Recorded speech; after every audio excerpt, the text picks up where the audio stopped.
libations and food, and tonight we're going to test 5 different courses with 2 pairings per course. And the purpose of our program is for people to become better educated about what pairs well with food, because it enhances and expands your culinary experience if you have the right libations pairing with your food. And we want everybody to have a great time eating and drinking through the course of their life. So today we have our co-host, Michelle Behar, and she is a traveling Epicurean. Thank you, Kyle. And also recently launched a book called Yum! Yum.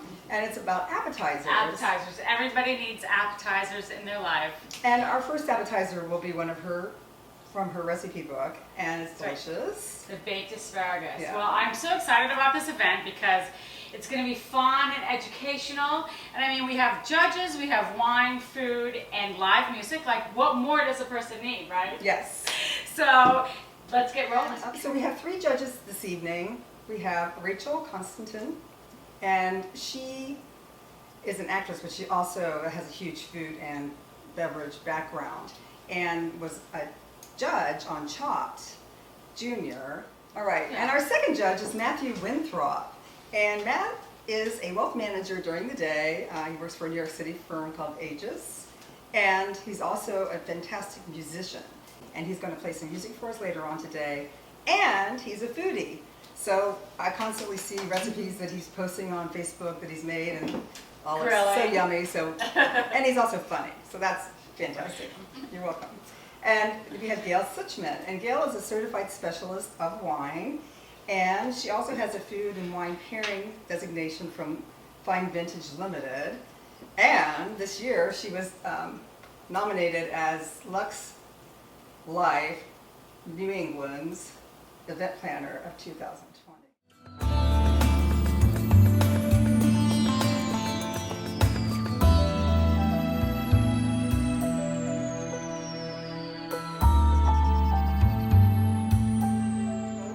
Michelle's appetizer course. I love this appetizer. It's very simple. It's very forgiving. It's an easy appetizer. It's one of my biggest requests when I do catering.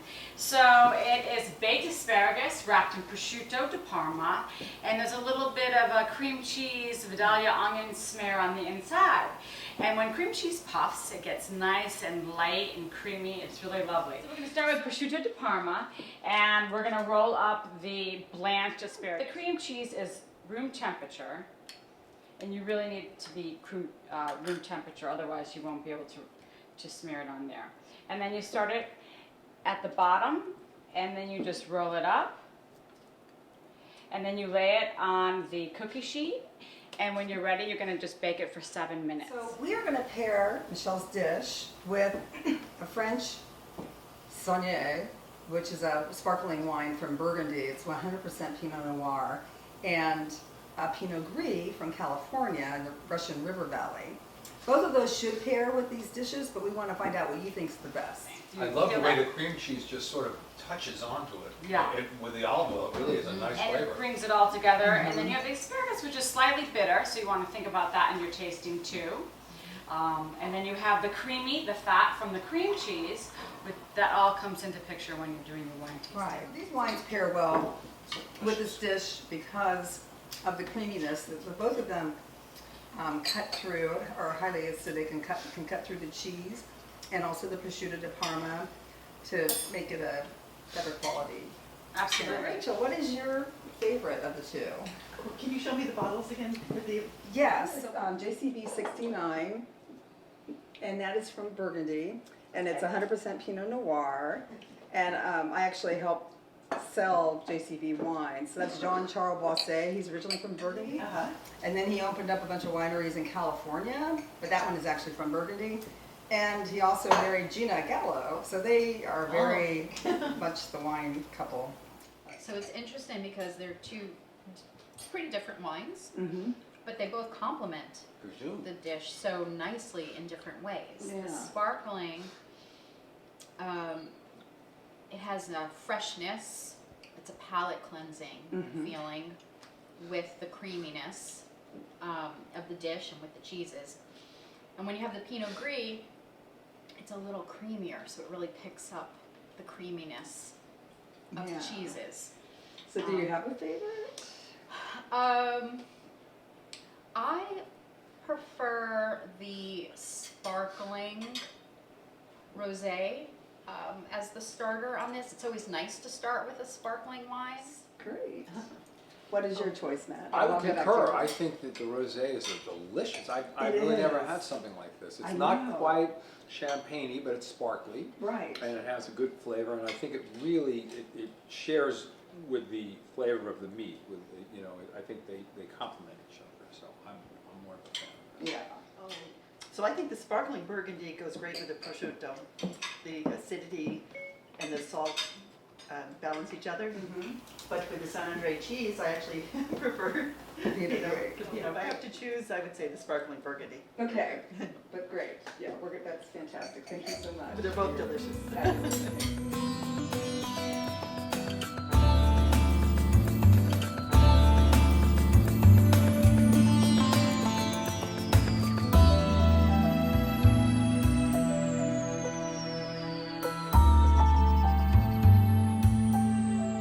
Our second course is going to be a honey thyme baked pear with Saint-Agur blue cheese from France and arugula salad. And this is so delicious, but for me, the best is to have a Comise pear. You can use any kind of pear, but the Comise I think is the best because it's like sweeter than most of them, and it's creamy. And we're pairing it with a poulet foussé and a Sancerre. So poulet foussé is from Burgundy and Sancerre is from Sancerre. And both of them are from France. So you're pairing the pear dish, are you? Yeah. Double entendre there. This is a delicious pear. So it's baked in honey, did you say? Yes, it's baked in honey, and that is through Rachel's friend and business associate. And why don't you tell us about that? Oh, it's Red Bee Honey, Red Bee Honey, right here. and they're located in Lyons Plains Road in Weston. Connecticut. So Marina Marchese has started her own business. She's also an artist, and she's written several books about honey. And So how do you do the pear? How do you prepare the pears? You soak them in the... no, well, what you do is you bake them. Oh. So you cut up the pears, you put them on thyme. On your baking sheet, you have to put them on thyme. Then you drizzle the honey all over it, and you bake them for 15 minutes. With no liquids. There aren't Correct. any liquids in there. Okay. So much going on, and There's it's just so much exciting going on. for your taste buds. And the shallots and that dressing, Yes. it just all pulls together. It's very Absolutely, nice. yeah. Wow. This is exciting. I know. This is a good cheese. I know. Is that It cheese? looks like it's going to be a really overtaking kind But it's of delicate. bologna. Isn't it delicate? Right. And French. And when you get some of that pear on your With fork with the cheese, Yeah. and you have that little bit of tangy with the And that sweet. creamy quality in the pear is amazing. Yes. It Oh. is. It is.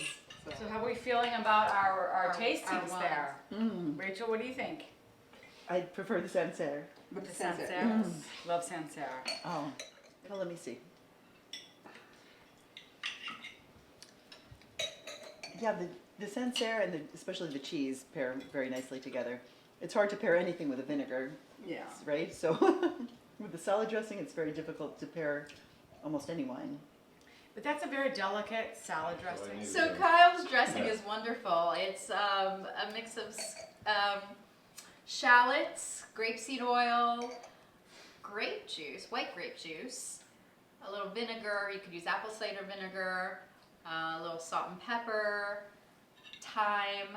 The acidity in this Sancerre is nice in that little bit of vegetal quality that comes through on the Sancerre is so nice. Like with grassy, the it's almost grassy. lettuces, right, right, and it's nicely complemented with the cheese and the pear. So I concur. Oh, thank you. Cheers. And Matt, what do you think? How do you feel about this Well, map? you can tell by my two glasses which one I prefer. Okay. Oh, I'm more of a fan of the poulet foussé. Awesome. Right. It has sort of a subtle flavor that adds. I think it mixes well, as you say, with the vinaigrette dressing. When you break down the elements on the plate, mm-hmm. that creaminess with the sweetness of the pear. I love that. Whereas the Sancerre, because you have more acidity, it's nice with the vinaigrette and the lettuces, but both really, it's very subjective there. It is subjective, Yeah, absolutely, and yeah. that's what's lovely about wine Exactly. pairing, because you get to try.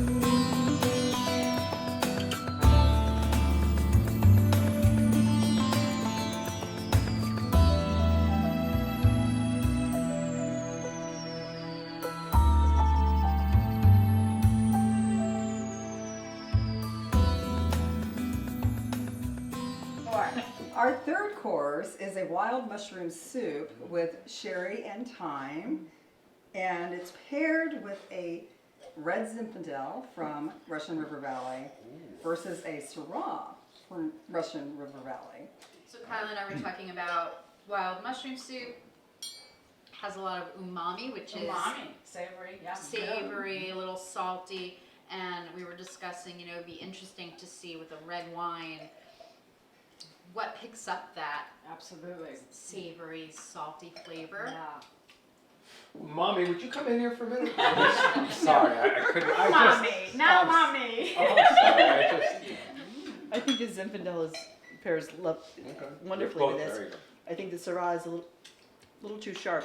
The best way to taste the wine is actually smelling it, Of because course. you get your taste from smell. So you should really smell, take a nice Like a sniffer. swirl, So my choice is the Syrah as well. I feel like the Syrah has a little bit of less acidity, which I feel pairs nicely with the soup. Yes. And that's what I'm enjoying, is the lower tannin, lower acidity, and the Syrah with that I hardiness. think the Syrah had more tannins, more acidic. I'm sorry, tannins? Yes. Yeah, I agree with you. Right, What this do you soup- think, Matt? This soup grows on you. It's First, the first hit, I was like, okay, it's all right, and it really. And that's because of the pairing, probably. That's probably Yeah, that's why it expands your Yeah. experience. It really, If you pair well. And the acidity in that sherry really has dissipated. Yeah. It's just blended in and brought it Yeah. all together, so you don't even have that acidity to match with the acidity in the Note to red wine. self, But you have the dissipating earthiness sherry acidity. of the, you have the Make earthiness sure. of the mushrooms that you're really digging into, Yeah. right? With that. Second one I found, this was just too tannic for me. all right, The tannic. Syrah. Can we- The Syrah. Tannic, Syrah. Tannic, T-A-N-I-C? Tannins. Two N's. T-A-N-I-C. Okay, see. and tannic means, It means like Non-sommelier. it's like a bitter. It causes your mouth to withdraw, sort of, versus like a sweet, what causes it to get more. so It's like we- a drying if we're a of- vinter, we don't wanna have tannic. So you know Tannins give you texture to wine, so Okay. it's not something that you don't want. But it can be. It has to be. And paired is that with something like that food. evolves while it's aging? What is tannic? No, It- some grapes are It's a just grape more tannic. property? Okay, and tea. When you have tea, you know Yeah. it's almost Yeah. as a drying, it kind of dries your mouth. okay. So those are tannins. Textural feel. Yeah.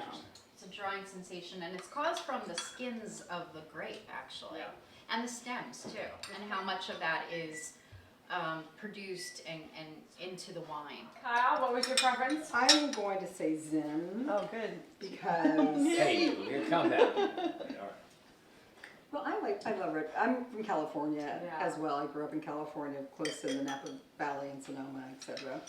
And one of my favorite life experiences was having a red Zinfandel at some winery, although I don't remember the winery. But it was so spicy and zingy, and it was fantastic. To have some patience, which I don't often have in my life. The, Yes, the right. zinni is actually coming around. You know, perhaps because I finished the other one, but actually, these are both excellent pairings. The Syrah to me has a more of a fuller mouthfeel, and the soup, so it's more of a comparable to comparable Yes. for me.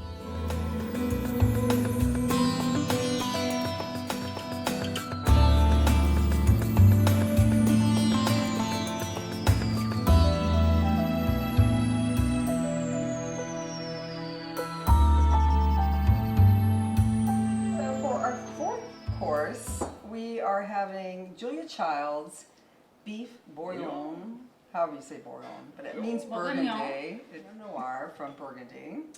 which this dish originated in Burgundy. And the other wine is a Barbaresco from Piedmont, Italy.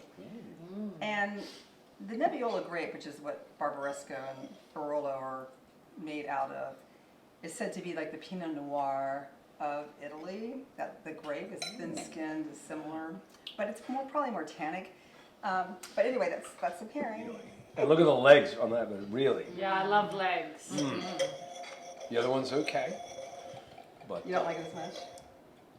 I like the Well, one take- better, but they're Yeah, both delicious. Start eating. I will. 'Cause that's- And not to sway everybody's wine pairing choice on this one, but traditionally you would drink wine from the region in Europe. You would drink wine from that region with their regional dish. Yes. Okay, so you drink Burgundy with. We would do a Pinot both Noir. Bourgogne. Pinot Yes. Noir from Burgundy with beef bourguignon. So they in Europe, right? They're making wines to go with their regional food. If you can't drink with it, you shouldn't cook with it. Right. That's my motto. But you don't want to cook too much with it that you don't have anything left to drink. Tell us about how you made the beef dish. So it's a traditional Julia style. You'd steep it first in the wine and let it sit for a while. And You bake it for hours. It's a long process. But that causes it to be more tender, but stick together, as you said. yeah.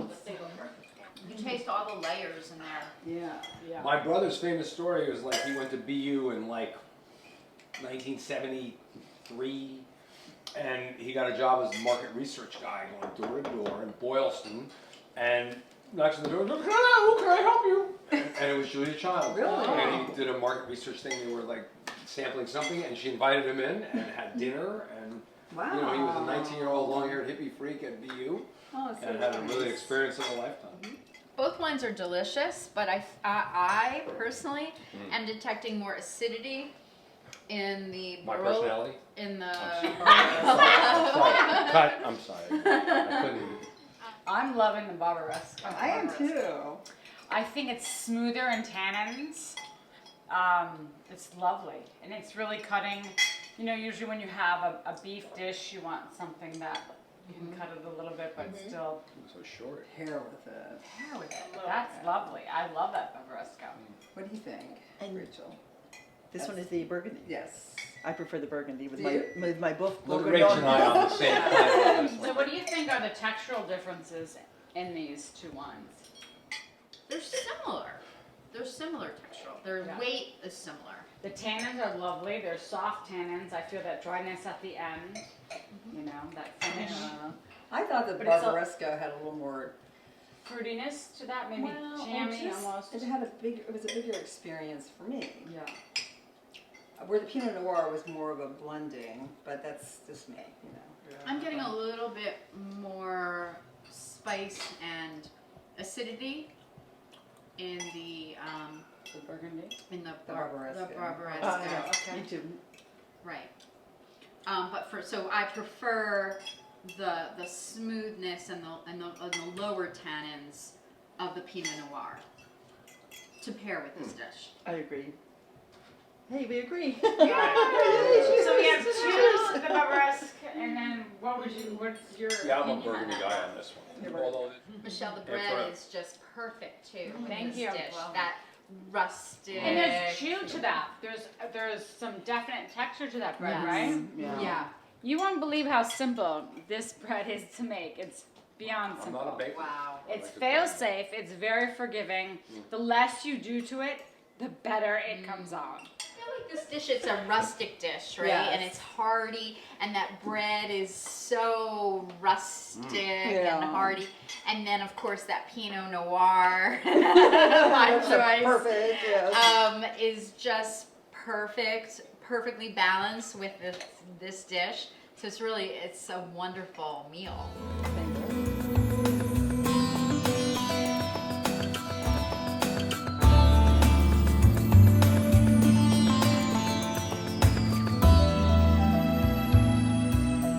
For our fifth course, we are having classic creme brulee, although it has some vanilla bean in it and also Grand Marnier. Grand Marnier, Little hint of orange. which was Michelle's idea. She told me about that. And we are pairing it with Sauterne and Vinsanto.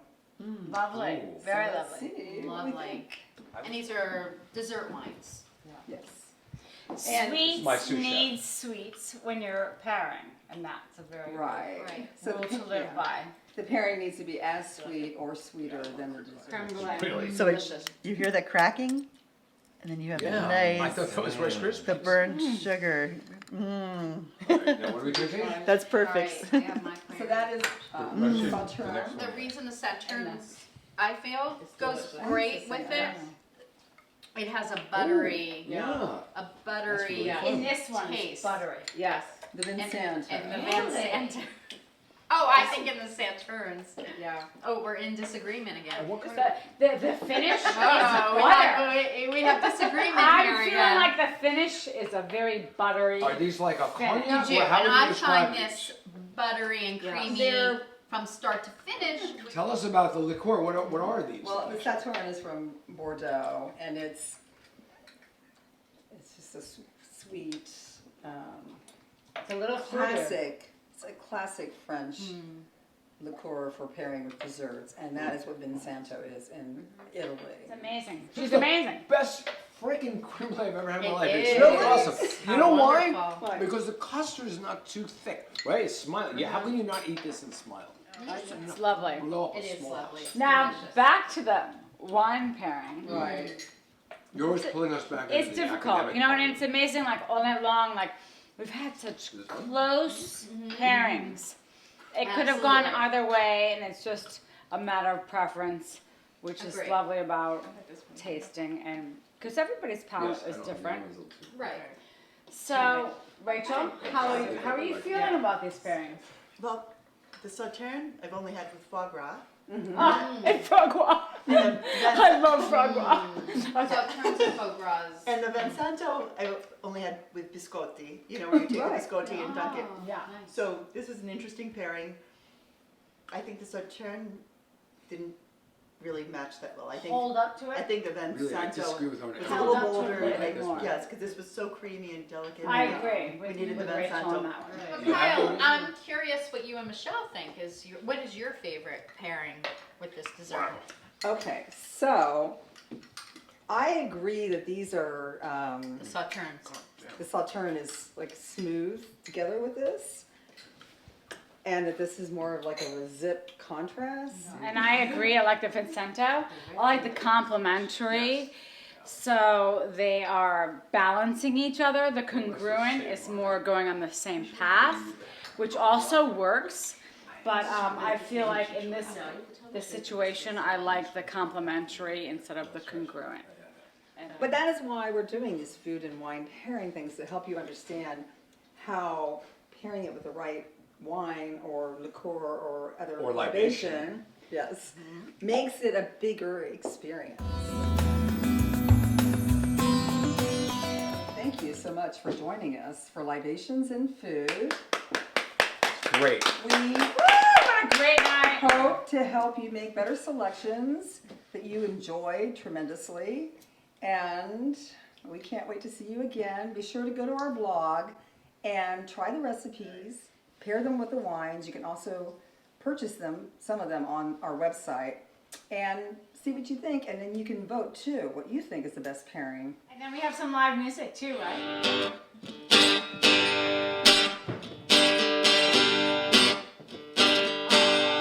I'm here. She's the ballroom queen in Memphis. Tried to take me upstairs for a ride. Really, she done covered me with roses. She blew my nose into my mind. Everybody, it's a hard woman. Get it, the honky tonk blues. My lady divorcee.